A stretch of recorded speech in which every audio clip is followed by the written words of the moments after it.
John's life was amazing. He was a miracle child from a barren mother.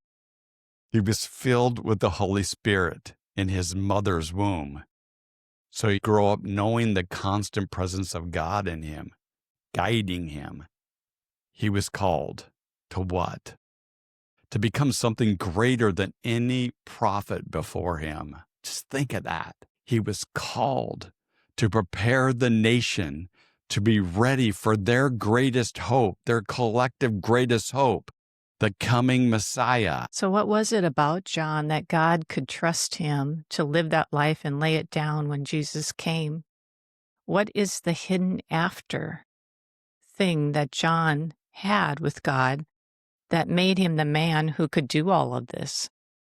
Well, here's the answer: God himself.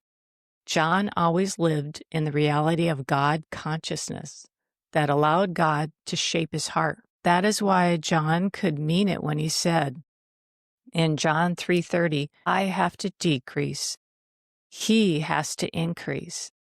And the words, he said, I'm not worthy to stoop down and even tie his sandals. What were these words saying? More important is looking behind the words at the heart. The most important thing that you need to get about life is it's all about knowing and living in the reality of God himself. John lived his life pursuing a conscious reality of seeing and knowing God. So he was ready for the moment. He's ready to understand the moment that he must decrease. He's ready to understand the moment that Jesus truly was the Messiah. He was God in the flesh. When you do that, you get more God than the after effect comes to your life. You know what the after effect of knowing God is? It's called humility. Humility. Humility is the heart that's like John. It shouts, I must decrease. He must increase. I'm not worthy to be Jesus' sandal servant here. Here's the question. Are those words in you? Can you really make a difference with anyone without having humility? See, true humility helps you work with the flaws, the sins, the mistakes, and the weakness of others. How do I know that? Because when you're humble, you know that God's dealing with your weaknesses, flaws, mistakes. It's that, how about this?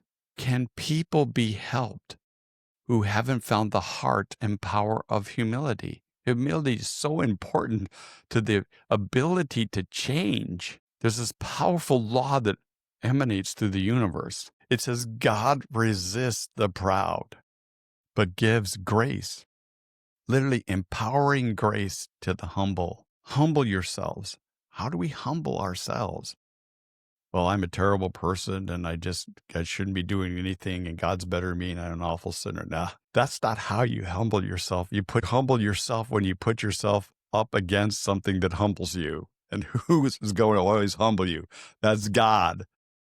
When you pursue God's heart, you will find humility. That's what humbles you. Catch your words. Bring your words and your thoughts before God. It isn't long before they get adjusted.